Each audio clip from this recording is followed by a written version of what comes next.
So this happened a little over 2 years ago now, and I wanted to share it somewhere just to look back on it one day and never forget the lesson I learned. It was 2016 and I had just started a new job at a motel. It was low pay, but I needed an office job. One of my friends, Michael, got me this job. For a few days, I did training with the owner in the mornings. For 2 nights, Michael trained me. Our job was the 11 p.m. to 7 a.m. shift. Nothing exciting, checking guests in and doing paperwork. My boss, or the owner, went away with his wife on vacation for a week, which is attributed to the swift training I had to endure. So it was my first night alone on the night shift. There was a monitor with security cameras around the motel's property, and large glass windows all around the office building with a glass door. There was no night window like most motels have. It was fairly early in the night, at about 1 a.m. I was just doing my normal check-in paperwork. That's when a man walks in and asks if we have any rooms available. Usually if someone's sketchy, my boss has me lie and say no, but he seemed normal at the moment. Without hesitation, I said, yes, of course, just for one? And he replies, yes. So I begin creating the reservation on the computer when I notice he starts swatting the air and making spitting noises, as if he's being surrounded by flies. I try to ignore it. As far as I'm concerned, it wasn't my business. So I try to check him into the room as quickly as possible.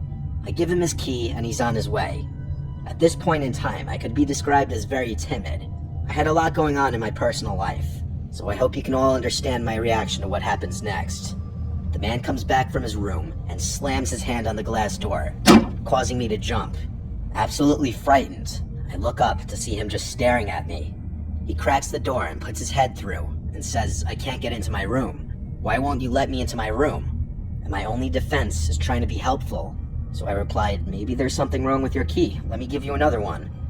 The look he had in his eyes was inexplainable. I felt like I was in absolute danger. I handed him his new key, and he went back to his room. I tried texting Michael because he's the one who trained me, though it was in the middle of the night and he was asleep. I needed some guidance. With no reply from Michael, I noticed the man trudging down the stairs to come back. I go into absolute panic mode. I run into the back office and lock the door, and I pull out my pocket knife. It's important to keep protection when working at night. I hear the man in the office yelling, hello, why won't you let me into my room? Do you not like me? Me being an absolute idiot and not standing my ground and just calling the police when I'm feeling scared, I decided to take the situation on alone. I reply, I'm just on the phone, I'll be right out. I then start calling Michael over and over for help. No answer. I decided to take a few breaths and then step out of the office.